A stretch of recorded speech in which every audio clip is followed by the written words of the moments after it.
ഇന്ന് നവംബർ 5 ബെൽത്തങ്ങാടി രൂപതയുടെ രണ്ടാമത്തെ മെത്രാനായി മാർ ജെയിംസ് പട്ടേലിൽ അഭിഷിക്തനാവുകയാണ്.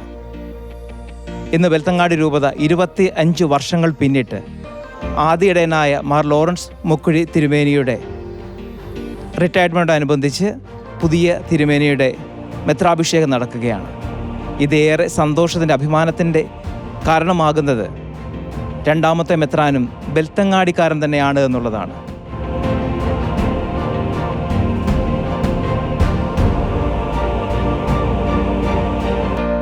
ഇന്നത്തെ ഒരുക്കങ്ങളെക്കുറിച്ച് പറയാനായിട്ട് നമ്മുടെ രൂപതയുടെ പാസ്റ്ററൽ സെൻറ്റർ ഡയറക്ടർ ടോമി മറ്റത്തലച്ച നമ്മോടൊപ്പം ഉണ്ട്. മറ്റത്തലച്ച, ഇന്നത്തെ ഒരുക്കങ്ങളെക്കുറിച്ച് അച്ഛൻ എന്നാ പെട്ടെന്ന് മനസ്സിലേക്ക് വരുന്ന ചിന്തകൾ? ഇന്ന് ബെൽത്തങ്ങാടി രൂപത എന്ന് പറഞ്ഞാൽ വലിയ ആഘോഷത്തിൻ്റെ ദിവസമായിട്ട് ഇന്ന് മാറിയിരിക്കുകയാണ്. അച്ഛൻ കണ്ടില്ലേ, ഇവിടെ 44 പിതാക്കന്മാർ, അതിലും നമ്മുടെ സീറോ മലബാർ സഭയുടെ major arch bishop Raphael Thattil പിതാവ്, 10 ആർച്ച് ബിഷപ്പുമാർ, ഇങ്ങനെ എല്ലാവരും ഇവിടെ വരുമ്പോൾ അത് ജനത്തിൻ്റെ മധ്യത്തിൽ വലിയ സന്തോഷവും അനുഗ്രഹവും ആഘോഷവുമായി ഇവിടെ ആഘോഷത്തിൻ്റെ അലകൾ ഇവിടെ അടിച്ചുകൊണ്ടിരിക്കുകയാണ്. മനോഹരമായ കാഴ്ച, നമ്മുടെ വിശ്വാസത്തിൻ്റെ വലിയ പ്രകടനമാണ് ഇങ്ങനെ ഒരു പ്രദക്ഷിണം എന്ന് പറയുന്നത്. നമ്മളിപ്പോൾ ആയിരിക്കുന്നത് നമ്മുടെ ബെൽത്തങ്ങാടി രൂപതയുടെ കത്തീഡ്രൽ പള്ളിയുടെ അങ്കണത്തിലാണ്. ഈ അങ്കണത്തിൽ ധാരാളം വിശ്വാസികളുണ്ട്. ഏതാണ്ട് 4000-അടുത്ത് വിശ്വാസികൾ ഈ അങ്കണത്തിൽ തന്നെ ഇപ്പം തന്നെ ഉണ്ട്. ഇനി ദേവാലയത്തിൻ്റെ ഉള്ളിൽ അച്ഛന്മാർക്കും സിസ്റ്റേഴ്സിനും മാത്രമേ ഇരിപ്പിടങ്ങൾ ഒരുക്കിയിട്ടുള്ളൂ. ഏറ്റവും അടുത്ത ബന്ധുക്കളും ദേവാലയത്തിൻ്റെ ഉള്ളിലുണ്ട്. നിങ്ങളേവരെയും ദേവാലയത്തിൻ്റെ ഉള്ളിലേക്ക് പ്രവേശിക്കാനായിട്ട് ഞാൻ ക്ഷണിക്കുകയാണ്. ദേവാലയത്തിൻ്റെ ഉള്ളിൽ തിരുക്കർമ്മങ്ങളിലേക്ക് നമുക്ക് പ്രവേശിക്കാം. ജോസഫിന്റെ സ്വാഗതത്തിന് ശേഷം നിയമന പത്രിക വായിക്കുകയാണ്. ഈ നിയമന പത്രിക സീറോ മലബാർ സഭയുടെ പിതാവും തലവനുമായ മാർ റാഫേൽ തട്ടിൽ പിതാവിൻ്റെയാണ്. ചടങ്ങുകൾ ഇവിടെ ആരംഭിച്ചിരിക്കുകയാണ്. അഭിമന്യ ജെയിംസ് പിതാവ് തിരുശേഷിപ്പുകൾ വണങ്ങുന്നതിനായിട്ട് എന്നെ പോയിക്കൊണ്ടിരിക്കുകയാണ്. നമുക്കറിയാം, തിരുശേഷിപ്പ് എന്ന് പറയുന്നത് സകല വിശുദ്ധരുടെയും തിരുശേഷിപ്പാണ്. അവർ വിശുദ്ധിയിൽ ജീവിച്ചത് കൊണ്ട് ആ വിശുദ്ധി തനിക്കും ലഭിക്കണം. അവരെ പോലെ ജീവിച്ചുകൊണ്ട് സഭയെ നടത്താൻ ദൈവത്തിൻ്റെ അനുഗ്രഹം വേണമെന്ന് ഉള്ള സൂചനയാണ് ഈ തിരുശേഷിപ്പ് വണക്കം.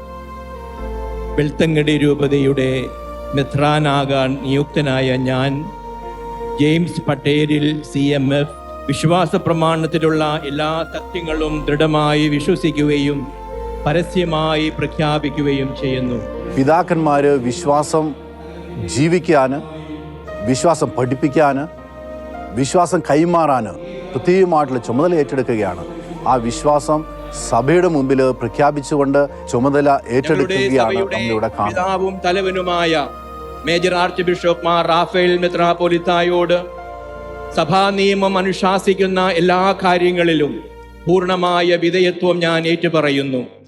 അത്യുന്നതനായ ദൈവം എന്നെ സഹായിക്കട്ടെ. അവിടുത്തേക്ക് സ്തുതി. ഇനി വരുന്നത് കാനോനികയാണ്.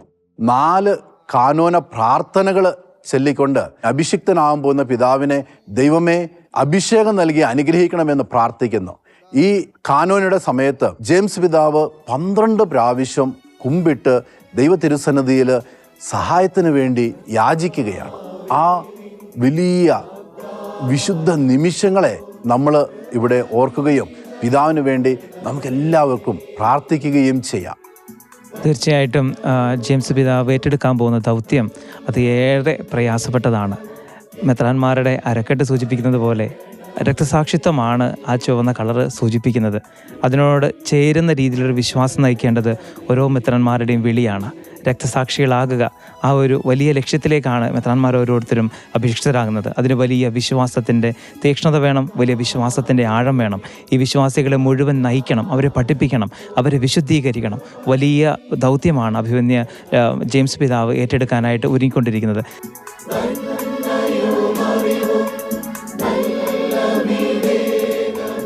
ഇത് അഭിമന്യ ജെയിംസ് പിതാവിൻ്റെ തോളിൽ വചനം വെച്ചുകൊണ്ട് പ്രാർത്ഥിക്കുകയാണ്.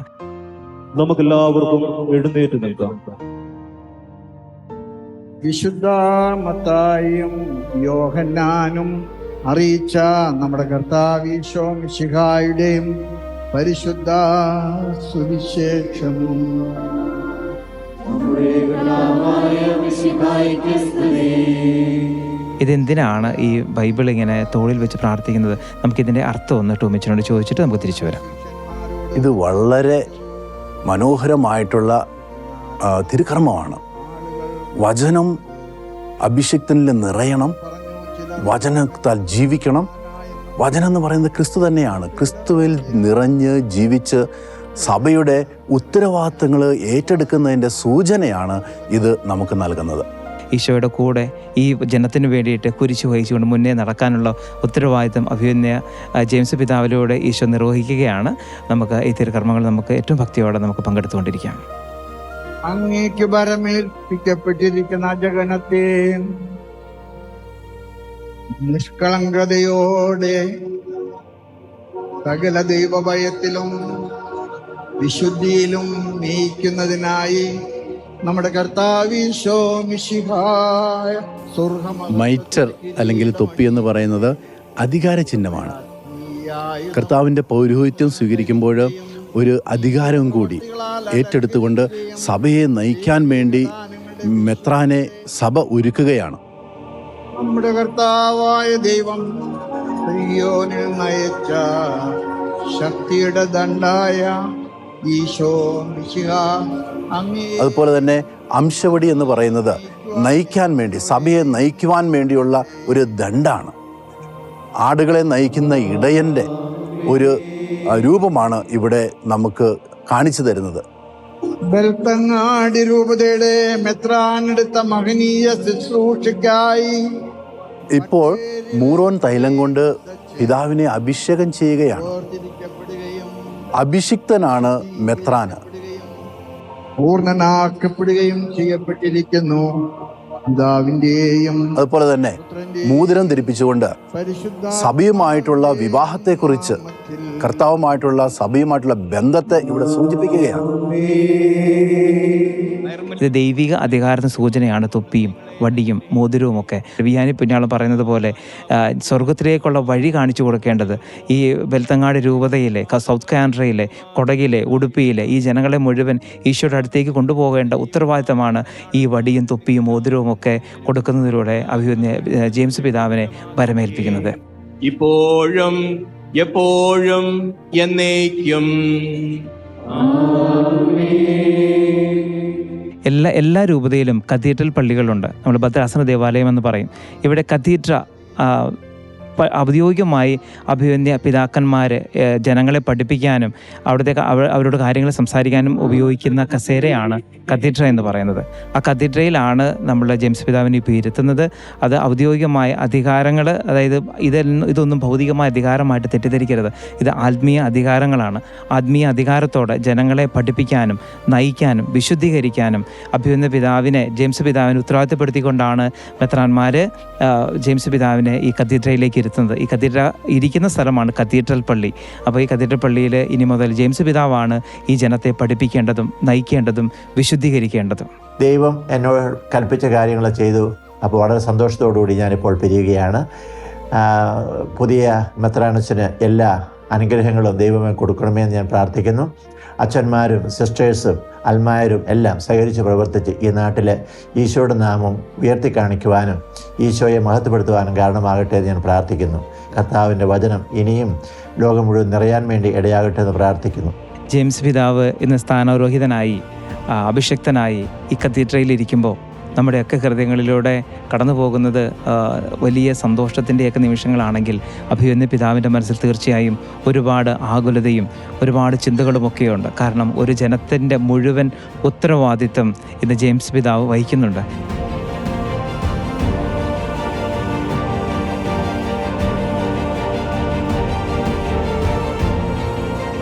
പിതാവ് എപ്പിസ്കോപ്പൽ കോൺസെക്രേഷനും എല്ലാം കഴിഞ്ഞു. പിതാവ് ഇപ്പോൾ ഇവിടെ നിൽക്കുമ്പം പിതാവിൻ്റെ ബാല്യകാല ഓർമ്മകളൊക്കെ ഇങ്ങനെ മനസ്സിലേക്ക് വരുന്നുണ്ടോ? ആദ്യ കുർബാനയും അതിനോടനുബന്ധിച്ചുള്ള കാര്യങ്ങളും. ശരിയാ, ഞാൻ ഓർക്കായിരുന്നു നമ്മുടെ ബാല്യകാലങ്ങളിൽ നമ്മുടെ കളഞ്ച ഇടവക, അവിടുന്ന് 2-3 കിലോമീറ്റർ പള്ളിയിലേക്കും പള്ളിയിൽ നിന്ന് തിരിച്ച് വീട്ടിലേക്കുമൊക്കെ നടന്ന് പള്ളിയിൽ പൊക്കൊടുന്ന കാലം, അമ്മയുടെ കൂടെ പള്ളിയിൽ പോകൊടുന്ന കാലമൊക്കെ ഇങ്ങനെ ഓർക്കുകയായിരുന്നു. ഒരു നല്ല ഒത്തിരി സ്നേഹം നിറഞ്ഞ ഒരു ദിവസങ്ങളായിരുന്നു അത്. അങ്ങനെ അതെല്ലാം ഇപ്പോൾ എൻ്റെ മനസ്സിലേക്ക് വരികയായിരുന്നു. അവിടെ ആ ബാല്യകാലങ്ങളിലൊക്കെ എങ്ങനെയായിരുന്നു കളഞ്ചപ്പള്ളിയിൽ പോയിക്കൊണ്ടിരുന്ന ജീവിച്ചുകൊണ്ടിരുന്നു. ഇതൊക്കെ പഴയ കാളവണ്ടി പൊക്കോണ്ടുന്ന റോഡാണ്. ഒക്കെ ഞങ്ങൾ കുടിച്ചുകൊണ്ടുവന്ന റോഡുകളാണ്. ഇതൊരു കാട്ടുവഴിയാണ്. കാട്ടുവഴി. പിന്നെ ബെൽത്തങ്ങാടി രൂപതയുടെ ജിയോഗ്രഫിക്കൽ ലൊക്കേഷൻ എന്ന് പറയുന്നത് കൊടക്, സൗത്ത് കാനഡ, അല്ലെങ്കിൽ ദക്ഷിണ കന്നഡ, ഉടുപ്പി 3 ഡിസ്ട്രിക്റ്റുകൾ ഉൾക്കൊള്ളുന്നതാണ്. നമുക്ക് ബെൽത്തങ്ങാടി രൂപതയിലെ അച്ഛന്മാർ നമ്മളിപ്പം പോകണമെന്നുണ്ടെങ്കിൽ 400 കിലോമീറ്ററോളം യാത്രയുണ്ട് ഒരറ്റത്തു നിന്നും മറ്റേ അറ്റത്തേക്ക് എത്തുക എന്ന് പറഞ്ഞു കഴിഞ്ഞാൽ. നല്ല ദൂരമുണ്ട്. നമുക്ക് കേരളത്തിൽ ഇരിക്കുന്ന കാസർഗോഡ് നിന്ന് ഇറങ്ങിയാൽ കന്യാകുമാരി അല്ലെങ്കിൽ തിരുവനന്തപുരം എത്തുന്ന ദൂരത്തെക്കാളും കൂടുതൽ വരുന്നുണ്ടെന്ന് എനിക്ക് തോന്നുന്നത്.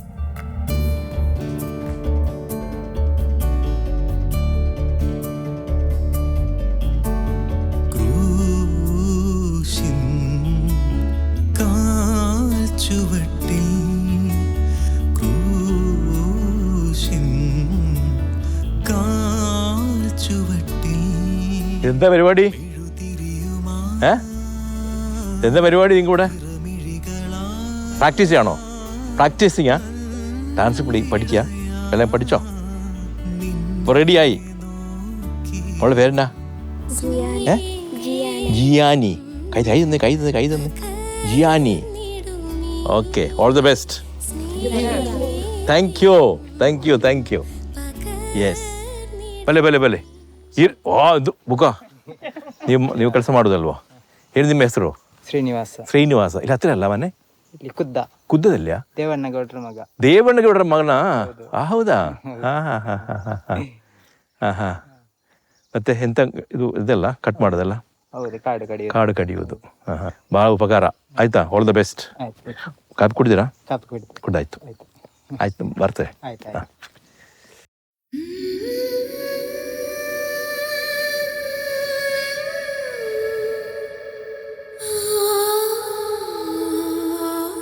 അപ്പൻ്റെ പേര് അബ്രഹാം പട്ടേലിൽ, അമ്മയുടെ പേര് റോസമ്മ പട്ടേൽ.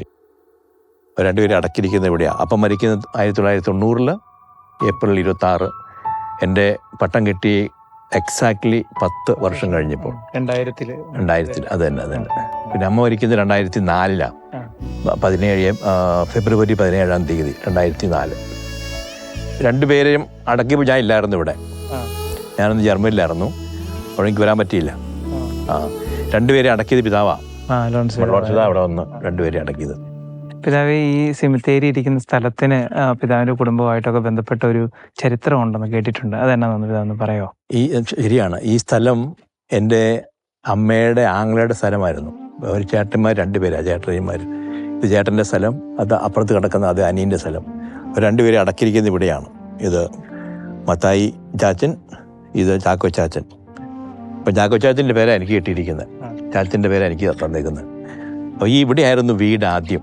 ഇവിടെ നമുക്ക് സിറോ മലബാർ ഒരു പ്രത്യേകതയുണ്ട്. ഈ വീട്ടിൽ വെച്ചായിരുന്നു ആദ്യത്തെ കുർബാന ചൊല്ലിക്കൊണ്ടിരുന്നത്.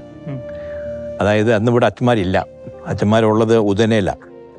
അപ്പോൾ ഉദനയിൽ നിന്ന് അച്ഛന്മാരിവിടെ വന്ന് ഈ വീട്ടിലെ കുർബാന ചൊല്ലിയിട്ടുണ്ട്. ഇതൊരു വീടായിരുന്നു, ഇവിടെയായിരുന്നു വീട്. അപ്പോൾ ഈ വീട്ടിൽ വെച്ചായിരുന്നു ആദ്യത്തെ ഇവിടെ ഈ ഏരിയയ്ക്ക് വെച്ചിട്ടുള്ള ആദ്യത്തെ കുർബാന, സിറോ മലബാർ കുർബാന ചൊല്ലിക്കൊണ്ടിരുന്നത്. അപ്പോൾ അവർ അവിടെ നിന്ന് നടന്ന് ഇവിടെ വരും. ഇവിടെ വന്ന് കുറേ ആൾക്കാർ ഇവിടെ കൂടും. ഇവിടെ ഉള്ള ആൾക്കാർ, ഇവിടെ അടുത്തുള്ളവർ കൂടി ഇവിടെ ഈ വീട്ടിൽ വെച്ച് കുർബാന ചൊല്ലിയിട്ടുണ്ട്. സന്തോഷമുണ്ട്. അത് കഴിഞ്ഞിട്ട് നമുക്ക് ഈ സ്ഥലം കിട്ടാനായിട്ട്, ഈ സ്ഥലം കിട്ടിയപ്പോൾ ഇവിടെ പള്ളി വരാനും കോളനി സെമിത്തേരിയായിട്ട് ഉപയോഗിക്കാനും ഒക്കെ ഉള്ളത് ഒരു വലിയ ദൈവത്തിൻ്റെ അങ്ങനെ ഒരു പദ്ധതിയായിരുന്നു, പ്ലാനായിരുന്നു ആ കാലത്തുണ്ടായിരുന്നത്. പിതാവ് ഏത് വർഷമാണ് പിതാവിൻ്റെയൊക്കെ കുടുംബം ഇവിടെ എത്തുന്നത്? ഞങ്ങൾ ഇവിടെ വരുന്നത് 1960-കളിലാണ്. 60-കളിലാണ് ഞങ്ങളിവിടെ ഇങ്ങോട്ട് വരുന്നത്. പിതാവിന്റെ വീട്ടില് എത്ര സഹോദരങ്ങളാ? ഞങ്ങൾ 7 പേര് മക്കള്. 7 പേര്, അതിൽ 5 ആണും 2 പെണ്ണും.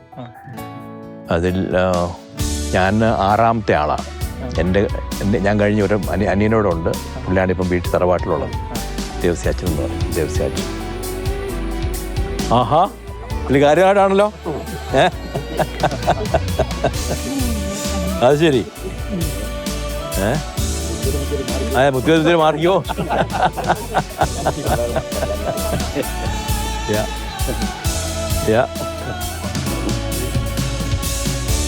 അപ്പച്ചനോട് കാണട്ടെ.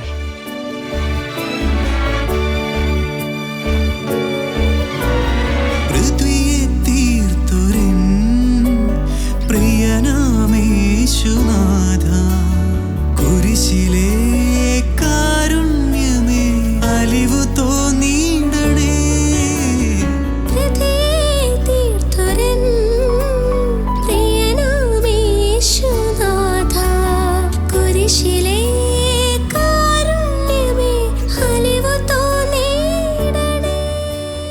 തീർച്ചയായിട്ടും ഈ കുടുംബത്തെ സംബന്ധിച്ചിടത്തോളം ഏറെ അഭിമാനത്തിൻ്റെ ഒരു ദിവസമാണ്. അപ്പോൾ ഈ ദിവസത്തിലേക്ക് പിതാവ് ഇന്ന് നമ്മുടെ ഭവനത്തിലായിരിക്കുകയാണ്, നമ്മുടെ ഒപ്പം ആയിരിക്കുകയാണ്. പിതാവിനെ ഏറെ സ്നേഹത്തോടെ ഈ ഭവനത്തിലേക്ക് സ്വാഗതം ചെയ്യാൻ വേണ്ടിയിട്ട് ഇവിടെ മുതിർന്ന തലമുറകളെല്ലാം ഇവിടെയുണ്ട്. ഇനിയും വരും തലമുറയാണ് പിതാവിനെ സ്വീകരിക്കുന്നത്. ആ വരും തലമുറയിലെ കുഞ്ഞുങ്ങളെ പിതാവിനെ സ്വീകരിക്കാൻ വേണ്ടിയിട്ട് പിതാവിൻ്റെ അടുത്തേക്ക് ക്ഷണിക്കുന്നു. താങ്ക് യു കേട്ടോ. Thank you. അപ്പോൾ പിതാവിൻ്റെ ജീവിതത്തിൽ മാതാപിതാക്കൾ എങ്ങനെയാണ് ആ ദൈവവിളിക്ക് കാരണമായി തീർന്നത്, എങ്ങനെയാണ് പിതാവിനെ പ്രാർത്ഥനയിൽ വിശ്വാസത്തിൽ വളർത്തിയതെന്ന് പിതാവിൻ്റെ ആ ഓർമ്മകളൊന്ന് പങ്കുവയ്ക്കാൻ പറ്റുമോ? നമ്മൾ വന്ന വഴികൾ ഒരിക്കലും മറക്കാൻ പാടില്ല. നാം ഇപ്പോൾ എന്തായിരിക്കുന്നുവോ അത് നമ്മുടെ കാരണവന്മാർ നമ്മൾ പഠിപ്പിച്ചു തന്ന കാര്യങ്ങൾ തന്നെയാണ്. അപ്പം നമ്മൾ എവിടേക്ക് ആയാലും നമ്മൾ ആ വന്ന വഴികൾ മറക്കാതെ നമ്മൾ തിരിഞ്ഞു നോക്കുന്നത് വളരെ നല്ല കാര്യമാണ്. നമ്മൾ ഒരിക്കലും ഹിസ്റ്ററി മറന്ന് പ്രവർത്തിക്കരുത്. നമ്മൾ എവിടെയായിരുന്നു, എവിടുന്നാണ് നമ്മൾ പൊങ്ങി വന്നത് എന്നുള്ള കാര്യം ഒരിക്കലും മറന്നു കളയരുത്. എന്നെ മാമൂസ മുക്കിയത് തന്നെ കൊക്കടപ്പള്ളിയിലാണ്. അന്ന് ഇവിടെ നിന്ന് നടന്ന് പോകണമായിരുന്നു കൊക്കടയ്ക്ക്. മുദ്ദിക കൂടി അടുത്തത് കൊക്കട. അപ്പം അത് കഴിഞ്ഞിട്ടാണ് നമുക്കിവിടെ നമ്മുടെ കളഞ്ചേയിൽ സെൻറ്റ് സെബാസ്റ്റ്യൻസ് ചർച്ച് നമ്മുടെ ഇടവപ്പള്ളി ഉണ്ടായത്. അപ്പോൾ ആ കാലങ്ങളൊക്കെ ഞാൻ ഓർക്കുന്നുണ്ട്. എനിക്ക് പള്ളിക്കൂടത്തിൽ പോകാനായിട്ട് ഇവിടെ കയർത്തിടക്കയിൽ പോകുന്നു.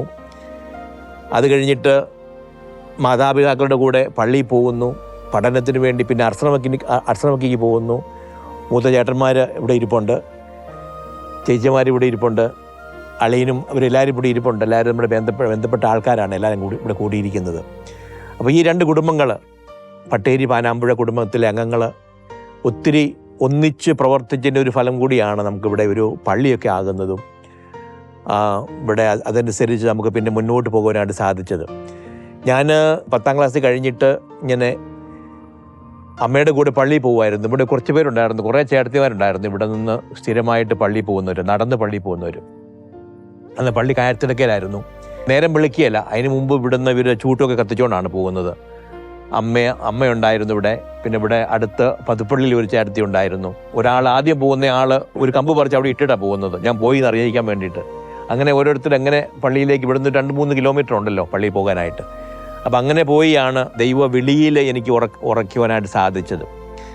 അപ്പം അങ്ങനെ കാർന്നോന്മാരുടെ പ്രേരണയാണ് ഞാൻ ഇന്ന് എന്തായിരിക്കുന്നോ അത് ആയിരിക്കുന്നത്. 10ാം ക്ലാസ് കഴിഞ്ഞ് പിതാവിനെ ഇവിടുന്ന് വളരെ ദൂരെ കൊറോലങ്ങാട് ട്രെയിൻ കയറ്റി കൊണ്ടുപോയി. അന്ന് ഇന്നത്തെ ഡീസൽ എഞ്ചിനുള്ള ട്രെയിനൊന്നുമല്ല, സാധാരണ കൽക്കരി ട്രെയിനിൽ ഇവിടുന്ന് കയറ്റിക്കൊണ്ടുപോയി അവിടെ കൊറോലങ്ങാട് കൊണ്ട് സെമിനാറിലാക്കിയ ഓർമ്മകളൊക്കെ പിതാവ് ഇങ്ങനെ പറയുന്നുണ്ട്. അതിൻ്റെ ഓർമ്മകൾ എന്തെങ്കിലും? ഇവിടെ തന്നെ അച്ഛനല്ല അവിടെ ചെന്നപ്പം അച്ഛൻ വേറെയാ. ഇവിടെ തന്നെ അച്ഛൻ ഒരുപാട് തമാശയൊക്കെ പറഞ്ഞ കാര്യമൊക്കെ കാണാൻ. ആ തമാശയൊക്കെ ആയിട്ട് കാലം നോക്കി ചെന്നപ്പോൾ അച്ഛൻ വേറെ അവിടെ. അപ്പച്ചൻ്റെ ഓർമ്മകൾ ഇങ്ങനെയാണുള്ളത്. സെമിനാരിയിൽ ഇവിടുന്ന് കൂട്ടിക്കൊണ്ട് പോകാൻ വേണ്ടി പാനാമ്പുഴ അച്ഛൻ അല്ലേ ഇവിടെ അച്ഛൻ ഉണ്ടായിരുന്നു. ഏതച്ഛനാണ് ഇവിടെ ഉണ്ടായിരുന്നേ? പെരുമ്പള്ളി അച്ഛൻ ഇവിടെ ഉണ്ട്. പെരുമ്പള്ളി അച്ഛൻ്റെ വഴിയാണ് പിതാവ് സെമിനാരിലേക്ക് പോകാനായിട്ട് ഇവിടുന്ന് എല്ലാം തയ്യാറെടുത്ത് കുറവിലങ്ങാട് ചെല്ലുന്നത്. അപ്പം ദൈവപള്ളി പ്രോത്സാഹനത്തിന് വന്ന അച്ഛൻ അവിടെ ചെന്നപ്പോൾ ഇല്ല. അപ്പച്ചന് ടെൻഷനായി. പരിചയമുള്ള മോങ്ങളൊന്നും അവിടെ ഇല്ല. എന്നാലും മാധവത്ത് എന്ന് പറഞ്ഞ അച്ഛൻ അവിടെ ഉണ്ടായിരുന്നു. മാധവത്ത് അച്ഛൻ്റെ ബന്ധുക്കളൊക്കെ ഈ നാട്ടിലുണ്ട്. അങ്ങനെ ആ അച്ഛനുമായിട്ടുള്ള ബന്ധത്തിൽ, ആ ധൈര്യത്തിലാണ് ജെയിംസ് പിതാവിനെ അന്ന് കുറവിലങ്ങാട് സെമിനാരിയിൽ ഏൽപ്പിച്ചിട്ട് അവിടുന്ന് പോരുന്നത്. ഇളയ ആൾ ആണ് വീട്ടിൽ നിന്നപ്പം എല്ലാ കാര്യങ്ങളും ചെയ്തുകൊണ്ടിരിക്കുന്നത്. അപ്പം പിതാവിയുടെ അവധിക്കാലം വരുന്നതിൻ്റെയോ അങ്ങനെ എന്തെങ്കിലുമൊക്കെ ഓർമ്മകൾ പറയാനായിട്ടുണ്ടോ? അവധിക്കാലം വരുമ്പോൾ 1 മാസമൊക്കെ ഇവിടെ കാണും. അന്നേരം എല്ലായിടത്തും പോയി വരാനുണ്ടല്ലോ. അങ്ങനെ ഇവിടെ ചില ദിവസങ്ങൾ ചിലപ്പോൾ കൂടിപ്പോയാൽ എണ്ണിയാൽ 1 ആഴ്ച കൂടിപ്പോയാൽ പല ദിവസങ്ങളിലായിട്ട് എല്ലാ ബന്ധുക്കാരുടെ അടുത്തും പോകാനുണ്ടല്ലോ. പെങ്ങന്മാരുടെ അടുത്തും കേരളത്തിലൊക്കെ പോകും. പിന്നെ ഞങ്ങൾ രണ്ടുപേരും 2 വർഷം ഒന്നിച്ച് അർസമയ്ക്ക് നടന്നു പോയി. ഞാൻ 8ാം ക്ലാസ് ചെന്നപ്പോഴത്തേനും പിതാവ് 10ാം ക്ലാസ് കഴിഞ്ഞു. ഞാൻ പിതാവിൻ്റെ പെങ്ങന്മാർ ഇവിടെ ഇരിപ്പുണ്ട്. തീർച്ചയായിട്ടും പെങ്ങന്മാരോടും എനിക്ക് ഇതേ കാര്യമാണ് ചോദിക്കാനുള്ളത്. ഒരിക്കലും പ്രതീക്ഷിച്ചിരുന്നില്ല ഇങ്ങനെ പിന്നെ ജെയിംസ് അച്ഛൻ പിതാവായി നമ്മുടെ രൂപത്തിൽ തന്നെ തിരിച്ചു വരുമെന്ന്, അല്ലേ? ആ ഒരു വിവരം കേട്ടപ്പം എങ്ങനെയാ അമ്മച്ചിയുടെ ഒരു സന്തോഷമൊക്കെ എങ്ങനെയായിരുന്നു? വലിയ സന്തോഷമായിപ്പോയി. സിസ്റ്റർ ആയതുകൊണ്ട് തന്നെ സെമിനാരി കുറവലങ്ങാട് സെമിനാരി പോയി കണ്ട ആളാന്നൊക്കെ പറഞ്ഞ്. അപ്പൊ ആ കാലഘട്ടത്തെ കുറിച്ച് എന്തെങ്കിലും ഓർമ്മകൾ ഉണ്ടോ? പറഞ്ഞറിയിക്കാൻ പാടില്ലാത്ത സന്തോഷം. പിതാവ് ഇവിടെ വന്ന് ജനിച്ച് വളർന്ന ആളാണ്. ഞങ്ങൾ ഈ കേരളത്തിലും. സോ എനിക്ക് അധികം അറിവൊന്നും ഇല്ലായിരുന്നു. കൊച്ചായിരുന്നപ്പോൾ ഇങ്ങനെ ഓടി നടക്കുന്ന ഒരു പ്രാവശ്യം മറ്റേ ഞാൻ ഇവിടെ വന്ന് കണ്ടു എന്ന് എനിക്ക് തോന്നുന്നു. അത്രേ ഉള്ളൂ. എനിക്ക് വലിയ അറിവൊന്നും ഇല്ലായിരുന്നു. പക്ഷേ പിതാവിൻ്റെ അമ്മ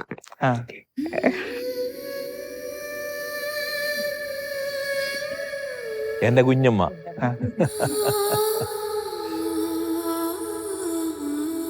കുഞ്ഞമ്മയെ ഞങ്ങൾക്ക് ഒത്തിരി ഇഷ്ടമായിരുന്നേ. അതുപോലെ തന്നെ കുഞ്ഞമ്മയും. അതുകൊണ്ട് ഞാൻ ബെൽഗോമിൽ നിന്നാണ് ഇങ്ങോട്ട് വരുന്നത്. അന്ന് ഞാൻ ബെൽഗോമിലേക്ക് എനിക്ക് ട്രാൻസ്ഫർ ആയി കിട്ടി. അപ്പം സൗത്ത് കാനഡ അടുത്താണെന്ന് അങ്ങനെയാണ് ഞാൻ വീട്ടിലേക്ക് പോകാൻ എൻ്റെ അവധി വന്നപ്പം എന്നാൽ ഇതിലേ കൂടി പോകാമെന്ന് വിചാരിച്ച് ടിക്കറ്റ് ബുക്ക് ചെയ്തു. അങ്ങനെ ഇവിടെ വന്നു. ഞങ്ങളുടെ വല്യമ്മ, അമ്മയുടെ അമ്മ, അതായത് പിതാവിൻ്റെയും അമ്മയുടെ അമ്മ ഇവിടെ സുഖമില്ലാതെ കിടക്കുന്നതായിരുന്നു. ഞാൻ അമ്മയെ കാണാനാണെന്നുള്ള കാരണത്തിൽ ഇതിലെ ടിക്കറ്റ് ബുക്ക് ചെയ്ത് വന്നു. അമ്മയെ കണ്ടു. പക്ഷേ അമ്മയൊക്കെ കണ്ടു അവിടെ നിന്ന് സംസാരിക്കുകയൊക്കെ ചെയ്തെങ്കിലും എൻ്റെ മനസ്സ് മുഴുവൻ ഈ കുഞ്ഞമ്മയിലാണ്. സോ ഞാൻ അവിടെ നിന്ന് ഓടി കുഞ്ഞമ്മയെ കാണാൻ വേണ്ടിയിട്ട് ഓടി വന്നപ്പോൾ കുഞ്ഞമ്മ എന്നെ കണ്ടത് ഭയങ്കര കരച്ചിൽ. ഞാൻ എന്നെ പറ്റിയ കുഞ്ഞമ്മ ഞാൻ ചോദിക്കുന്നുണ്ട്. പക്ഷെ കുഞ്ഞമ്മ ഒന്നും പറയുന്നില്ല. അവസാനം ഒത്തിരി വിഷമിച്ച് പറഞ്ഞു, എൻ്റെ മോളെ നിന്നെ കണ്ടപ്പം ഞാൻ എൻ്റെ ചാക്കോച്ചനെ ഓർക്കുവാണ്. അവന് യാത്ര പറഞ്ഞു പോയത്. ഇങ്ങനെ ഈ അച്ഛന്മാരുടെ പുറകെ ഇങ്ങനെ പോകുന്നു, ഒരെലിക്കുഞ്ഞിനെ പോലെ. അത്രയും തിരിഞ്ഞൊന്ന് നോക്കി. ആ നോട്ടം ഇപ്പോഴും എൻ്റെ മനസ്സിൽ. അത് ഓർക്കുമ്പോഴേ എനിക്ക് സങ്കടം. അത് ഓർത്തിട്ട് നിന്നെ കണ്ടപ്പോൾ അതാ ഞാൻ ഓർത്തത്. എനിക്ക് സഹിക്കാൻ പാടില്ലാത്ത വിഷമം എന്ന് പറഞ്ഞു. ഞാനന്നേരം പറഞ്ഞു, കുഞ്ഞുമേ ആദ്യം വിഷമിക്കൊന്നും വേണ്ട. ഞാൻ വീട്ടിൽ ചെല്ലുമ്പോൾ ആദ്യം ഞാൻ ചാക്കോച്ചനെ പോയി കണ്ടോളാം. കുഞ്ഞുമ വിഷമിക്കണ്ട. എന്നിട്ട് ഞാൻ എല്ലാ വിവരങ്ങളും പറയാം എന്നും പറഞ്ഞ് കുഞ്ഞുമ്മയെ സമാധാനിപ്പിച്ചു. അതിനുശേഷം ഞാൻ തിരിച്ചു പോന്നു. എൻ്റെ ചേച്ചിയുടെ വീട്ടിലേക്ക് ആദ്യം വരുന്നത്. അവിടെ വന്ന് അന്ന് അവിടെ കിടന്നു. അപ്പം ചേച്ചിയോട് ഇങ്ങനെ സംസാരിച്ചുകൊണ്ടിരിക്കുമ്പം ഞാൻ ഇങ്ങനെ പറഞ്ഞു, കുഞ്ഞമ്മ അവിടെ ഭയങ്കര കരച്ചിലാണ്, ചാക്കോച്ചൻ ഇങ്ങ് പോന്നിട്ടുള്ള വിഷമം ഈ കുറവിലങ്ങാട്ടാണെന്നാണ് പറഞ്ഞു. നമുക്കൊന്ന് പോയി കാണണം. ഓ ഞാനും പോരാം പുള്ളി പറഞ്ഞു. സോ ഞങ്ങൾ ചേട്ടനാണെങ്കിൽ ചേച്ചിയുടെ ഹസ്ബൻഡ് വെരി വെരി കോപ്പറേറ്റീവ്. അങ്ങനെ ഞങ്ങൾ പിറ്റേ ദിവസം കുത്താട്ടുകുളത്ത് നിന്ന് ബസ് എടുത്ത് കുറവിലങ്ങാട്ടിന് പോയി. അവിടെ ചെന്ന് കാഴ്ചമുറി പോയി ചെന്ന് അവിടെ ബസ്സിൽ നിന്ന് ഇറങ്ങി ചോദിച്ചു, ഈ ക്ലാരറ്റ് ഭവൻ എവിടെയാണെന്ന് ചോദിച്ചു. അപ്പോൾ അന്നേരം അവർ കാണിച്ചു തന്നു. സോ ഞങ്ങൾ കയറി പോയി അവിടെ ചെന്നു. അന്ന് ഈ അച്ഛന്മാരൊക്കെ ഈ ജോലിയൊക്കെ ചെയ്തുകൊണ്ടിരിക്കുന്ന സമയമായിരുന്നേ. അപ്പം അച്ഛൻ പറഞ്ഞു, ആരെ കാണാമെന്നാന്ന് ചോദിച്ചു. ഞാൻ പറഞ്ഞു, ചാക്കോച്ചൻ പട്ടേരിൽ, ജെയിംസ് പട്ടേരിൽ എന്ന് പറഞ്ഞു. അന്നേരം അവനല്ലേ നടക്കുന്നത് എന്ന് പറഞ്ഞ് കാണിച്ചു തന്നു. അപ്പോൾ പുള്ളിക്കാരനെ വിളിച്ചു ചോദിച്ചു, നീ അറിയോടാ ചോദിച്ചു. എന്ന് പറഞ്ഞു. പുള്ളിക്കാരൻ ചിരിക്കുന്നുണ്ട്. അറിയും, പക്ഷേ വലിയ അറിവൊന്നും ഇല്ലല്ലോ. എന്നാൽ കൊച്ചായിരുന്നപ്പം കണ്ടിട്ടുമില്ല, ഇവിടെ വന്ന് ജനിച്ചതല്ലേ. അപ്പം ആ ചിരി കൊണ്ട് എല്ലാവർക്കും മനസ്സിലാവും അറിയുന്നുള്ളത്. എന്നിട്ട് ഞാൻ പോരാൻ നേരത്ത് പറഞ്ഞു, അച്ഛാ എനിക്ക് ജെയിംസിനെ വീട്ടിൽ കൊണ്ടുപോകണം, ഇതുവരെ വന്നിട്ടില്ല ഞങ്ങളുടെ വീട്ടിൽ, അതുകൊണ്ട് എനിക്ക് കൊണ്ടുപോകണം എന്ന് പറഞ്ഞു. അന്നേരം പറഞ്ഞു, ഒരു സിസ്റ്ററൊക്കെ വന്ന് ചോദിക്കുമ്പോൾ എങ്ങനെയാണ് വിടാതിരിക്കുന്നത്, അതുകൊണ്ട് വിടാം എന്ന് പറഞ്ഞു. സോ അങ്ങനെ വീട്ടിൽ കൊണ്ടുവന്നു. ഒരുപാട് ഇമോഷണൽ ആയിട്ടുള്ള പിതാവിൻ്റെ അമ്മയെക്കുറിച്ചുള്ള ഓർമ്മകളും പിതാവിനെ പോയി കണ്ട ഓർമ്മകളും ഒക്കെയാണ് സിസ്റ്റർ പങ്കുവയ്ക്കുന്നത്. സിസ്റ്റർ ഇപ്പോൾ പഞ്ചാബിൽ മിഷൻ പ്രവർത്തനം നടത്തുന്നു. അതുപോലെ ബാക്കി പെങ്ങന്മാർക്ക് ആർക്കെങ്കിലും പിതാവിനെ കുറിച്ചുള്ള ഓർമ്മകൾ എന്തെങ്കിലും ഉണ്ടോ പറയാനായിട്ട്? തീർച്ചയായിട്ടും ഇവരുടെ മക്കൾ ഇനിയുണ്ട്. അത് പുതിയ 2ാം തലമുറയാണ്, ഇവിടെ വന്നതിൻ്റെ 2ാം തലമുറ. ഞാൻ പിന്നെ നിങ്ങളുടെ അടുത്തേക്ക് വരാം. നിങ്ങൾ ചിറ്റപ്പൻ പാപ്പൻ പിതാവായി എന്ന് കേട്ടപ്പം എന്തായിരുന്നു നിങ്ങളുടെ ആദ്യത്തെ ഒരു ആ പ്രഖ്യാപനം? സിനഡ് പ്രഖ്യാപിക്കുന്നു, 3:30 പ്രഖ്യാപിക്കുന്നത്. 3:30 ജെയിംസ് പട്ടേലിൽ വെൽത്തങ്ങാട് രൂപതയുടെ 2ാമത്തെ മെത്രാനായി തിരഞ്ഞെടുക്കപ്പെട്ടു എന്ന് കേട്ടപ്പം എന്തായിരുന്നു നിങ്ങളുടെ ഒരു സന്തോഷം? എങ്ങനെയായിരുന്നു? ഞങ്ങളുടെ പാപ്പൻ പിതാവായി എന്ന് പ്രഖ്യാപിച്ചപ്പോൾ ഞങ്ങളുടെ കുടുംബങ്ങളിലെല്ലാം വളരെ സന്തോഷമായിരുന്നു. ഞങ്ങളെല്ലാവരും ദൈവത്തിന് നന്ദി പറയുകയും പ്രാർത്ഥിക്കുകയും ചെയ്തു. ഞങ്ങളെപ്പോഴും പാപ്പന് വേണ്ടി പ്രാർത്ഥിക്കും ഇനിയും മുമ്പോട്ടും. പിതാവിൻ്റെ ആ മെത്രാഭിഷേകമൊക്കെ നിങ്ങളെല്ലാവരും നേരിട്ട് വന്ന് അകത്തിരുന്ന് കണ്ടതാണ്. അപ്പോൾ അതൊക്കെ കണ്ടപ്പം എന്താണ് ഒരു തോന്നിയ മനസ്സിൽ വന്ന ചിന്തകളൊക്കെ? ഒത്തിരി സന്തോഷമായി. എനിക്കിതിപ്പോൾ പിതാവാകും എന്നുള്ള തീർച്ച ഉണ്ടായിരുന്നു മിന്നം തന്നെ. അവരുടെ വീട്ടിൽ ഒത്തിരി പ്രാർത്ഥന, എല്ലാ കാര്യങ്ങളും അന്നും അച്ഛൻ അവിടെ വന്നു കഴിയുമ്പോൾ നമ്മൾ മുട്ടുകുത്തിയാണ് പ്രാർത്ഥിക്കുന്നത്, അല്ലാതെ ഇങ്ങനെ ഇരുത്തും പ്രാർത്ഥിക്കുന്നില്ല. ഒത്തിരി ദൈവത്തിന് അനുഗ്രഹം ഉണ്ടാകുന്നു. ഇവിടെ വീട്ടിൽ വന്നു കഴിഞ്ഞപ്പോൾ തന്നെ നമുക്ക് ഒത്തിരി അനുഗ്രഹം. ഞാൻ 71 ജനുവരി ഇവിടെ നിന്ന് കല്യാണം കഴിച്ചു വന്നു. അപ്പോൾ ഇവിടെ ഒത്തിരി ആൾക്കാരുണ്ടായിരുന്നു, 10-12 പേരെല്ലാം ഉണ്ടായിരുന്നു ഈ വീട്ടിൽ. അമ്മയും അപ്പയൊക്കെ മുട്ടുകുത്തി കുരിശ് വരയ്ക്കുന്നുണ്ടായിരുന്നു. അപ്പോൾ ഒത്തിരി ദൈവവിളിയുള്ള കുടുംബം ആയിരിക്കും, ഒത്തിരി നൽമനസ്സുണ്ടായിരുന്നു അവർക്ക്. അത് കാരണം അമ്മയ്ക്ക് ഒത്തിരി പ്രാർത്ഥിക്കുന്നതാണ്. ഇത്രയും രാത്രിയൊക്കെ 5 മണിക്കൊക്കെ ഏറ്റ് പള്ളിയിൽ പോകുന്ന കാര്യം ചെറിയ കാര്യമല്ലായിരുന്നു. ഒത്തിരി നല്ല കാര്യങ്ങൾ അമ്മ ചെയ്യേണ്ടായിരുന്നു. ഏത് സമയത്തും ഞാൻ അവിടെ വന്നിട്ട് ഒത്തിരി സന്തോഷമൊക്കെ ആകുന്നു. ഇപ്പോൾ ഞാൻ പിതാവിന് വേണ്ടി എല്ലാ ദിവസവും പ്രാർത്ഥിക്കുന്നുണ്ട്. 5 മണിക്ക് ഏറ്റിട്ട് ഞാൻ പ്രാർത്ഥിക്കുന്നു കുറേ നേരം. തീർച്ചയായിട്ടും ഏത് രൂപതയുടെ ഇടയസ്ഥാനം ഏറ്റെടുക്കുമ്പോഴും അതിന് വലിയ ഒരു ത്യാഗമുണ്ട്, കഷ്ടപ്പാടുകളുണ്ട്. അതൊക്കെ വഹിച്ചുകൊണ്ടാണ് ഓരോ പിതാക്കന്മാരും ഓരോ ദിവസവും മുന്നോട്ട് പോകുന്നത്. നിങ്ങൾക്ക് അറിയായിരിക്കും, പിതാവ് സാധാരണ അച്ഛനായിരിക്കുമ്പോൾ ഈ അരക്കെട്ടില്ല. ഈ ചുവന്ന അരക്കെട്ടും കെട്ടി വരുമ്പോൾ അത് ഓർമ്മപ്പെടുത്തുന്നത് രക്തസാക്ഷികളെയാണ്, രക്തസാക്ഷികളെ ഓർമ്മപ്പെടുത്തുന്നുണ്ട്. അപ്പം പിതാവും അതേ ഒരു കാര്യത്തിലേക്ക് തന്നെയാണ് വിളിക്കപ്പെട്ടിരിക്കുന്നത്. ആ അരക്കെട്ട് അതാ സൂചിപ്പിക്കുന്നത്. അപ്പോൾ പിതാവിനെ ഓർക്കുമ്പോൾ തീർച്ചയായിട്ടും നിങ്ങളെല്ലാം അരക്കെട്ട് ഓർക്കും. ആ അരക്കെട്ട് ഓർക്കുമ്പം തീർച്ചയായിട്ടും നിങ്ങൾ പിതാവിന് വേണ്ടി നിരന്തരമായിട്ട് പ്രാർത്ഥിക്കണം, ഒരുപാട് പ്രാർത്ഥിക്കണം. ഇനി മുന്നോട്ടുള്ള കാര്യങ്ങളൊക്കെ നന്നായിട്ട് ഭംഗിയായിട്ട് പോകാൻ നിങ്ങളുടെ പ്രാർത്ഥനകൾ ധാരാളമായിട്ട് ആവശ്യമുണ്ട്. ഇനി ആർക്കെങ്കിലും പിതാവിനെ കുറിച്ച് എന്തെങ്കിലും ഓർമ്മകൾ പങ്കുവയ്ക്കാനുണ്ടെങ്കിൽ ഇങ്ങോട്ട് ജെയ്സൺ വരുന്നുണ്ട്. ജെയ്സൺ ഈ ദിവസങ്ങളിൽ മെത്രാഭിഷേകമായിട്ട് ബന്ധപ്പെട്ട ദിവസങ്ങളിൽ തറവാട്ടിൽ നിന്നുകൊണ്ട് എല്ലാ കാര്യങ്ങളും ഏറ്റവും ഭംഗിയായിട്ട് കൈകാര്യം ചെയ്ത ആളാണ്. ഈ മെത്രാഭിഷേകമായിട്ട് ജെയ്സന്റെ ഓർമ്മകളും ചിന്തകളും. അപ്പം പിതാവിനെ പറ്റി പറയാനാണെങ്കിൽ പിതാവ് എല്ലാവരെയും കൺസിഡർ ചെയ്യുന്നൊരു മനുഷ്യനാണ്. പിതാവ് അത്ര ഒരു ആത്മീയ രീതിയിലാണ് പിതാവ് സംസാരിച്ചുകൊണ്ടിരുന്നത്. നമ്മൾ യാത്ര ചെയ്യുമ്പോൾ തന്നെ പിതാവ് ആദ്യമേ കൺസിഡറേഷൻ ചെയ്യുന്ന കൊന്തയെല്ലാനാണ്. അപ്പം നമ്മൾ പിതാവ് എപ്പോഴും കൊന്ത ചൊല്ലിക്കൊണ്ട് യാത്ര ചെയ്യുന്ന ഒരു മനുഷ്യനാണ്. പിന്നെ പിതാവിൻ്റെ ഒരു പ്രത്യേകത എന്ന് പറഞ്ഞാൽ പിതാവ് എല്ലാവരെയും കൺസിഡർ ചെയ്യും. അതായത് ഒരു കുടുംബത്തിലെ ഒരു ചെറിയ കൊച്ചുണ്ടെങ്കിൽ പോലും അവനെ ബഹുമാനിക്കേണ്ട രീതി പിതാവ് അത് വളരെ വൃത്തിയായിട്ട് എല്ലാം നല്ല വൃത്തിയായിട്ട് അവനെ കൺസിഡർ ചെയ്യുന്നുണ്ട്. അതാണ് ഒരു പിതാവിൻ്റെ ഒരു പ്രത്യേകത എന്ന് പറയാൻ പറ്റുള്ളൂ. അപ്പോൾ ഞാനൊക്കെ ശരിക്കും പിതാവിന് റോൾ മോഡലായിട്ട് ജീവിക്കുന്ന ഒരാളാണ്. അപ്പം നമ്മൾ ശരിക്കും റോൾ മോഡൽ ആക്കേണ്ട ഒരാളും കൂടിയാണ് പിതാവ്. തീർച്ചയായിട്ടും പ്രാർത്ഥനയുടെ കുടുംബങ്ങളിൽ നിന്നാണ് നല്ല ദൈവവിളികൾ ഉണ്ടാകുന്നത്. ഈ ഭവനത്തിൽ നിന്ന് ഇല്ലെങ്കിൽ ഇവരുടെ മക്കളിൽ നിന്ന് ധാരാളം ദൈവവിളികളുണ്ട്. പിതാവിൻ്റെ മൂത്ത ജ്യേഷ്ഠൻ്റെ അപ്പച്ചൻ്റെ മകൻ ഒരാൾ വൈദികനായിട്ടുണ്ട്. ഇനി ഒരാൾ ജോസ് സഹോദരൻ മരിച്ചുപോയി. ജോസിയേട്ടൻ്റെ മക്കൾ 2 പേര് ദൈവവിളി സ്വീകരിച്ചിട്ടുണ്ട്. ഒരാൾ റോസ്ന പട്ടേരിൽ ഒരു തിരുഹൃദയ സന്യാസി സമൂഹത്തിലെ സിസ്റ്ററാണ്. അതോടൊപ്പം ബിനോയ് പട്ടേരിൽ അച്ഛൻ CMF തന്നെ ക്ലരീഷ്യൻ സഭാംഗം തന്നെയാണ്. അങ്ങനെ 3 ദൈവവിളികൾ നമുക്ക് ഇവിടെ തന്നെ ഉണ്ട്. ഇനി കൊച്ചുമക്കളിലും ഉണ്ട്. പിതാവിൻ്റെ ഒരു സഹോദരിയുടെ പുത്രിയുടെ മകൻ, അമ്മച്ചിയുടെ മകളുടെ മകൻ വൈദികനാണ്. അങ്ങനെ ധാരാളം ദൈവവിളികൾ. മാതാപിതാക്കൾ എത്രമാത്രം ദൈവത്തോട് ചേർന്ന് നിൽക്കുന്നോ അതനുസരിച്ച് ദൈവവിളികളും ദൈവാനുഗ്രഹങ്ങളും കുടുംബത്തിന് ലഭിക്കുമെന്നുള്ളതിന് ഒരു തെളിവ് കൂടിയാണ് അഭിമന്യ ജെയിംസ് പട്ടേൽ പിതാവിൻ്റെ ഈ കുടുംബം. ഇന്ന് പിതാവിൻ്റെ ഈ ഭവനത്തിൽ വരാൻ പറ്റിയതിലും ഇവരെല്ലാം കണ്ട് ഇവരുടെ വാക്കുകൾ കേൾക്കാൻ പറ്റിയതിലും അത് ഈ ശാലോം പ്രേക്ഷകർക്ക് വേണ്ടിയിട്ട് ഞങ്ങൾക്ക് ഇതെടുക്കാൻ സാധിച്ചതിനും വലിയ സന്തോഷവും നന്ദിയും അഭിമന്യ പിതാവിനും നിങ്ങൾക്ക് എല്ലാവർക്കും ഏറെ സ്നേഹത്തോടെ നേരുകയും ആശംസിക്കുകയും ചെയ്യുന്നു. Thank you.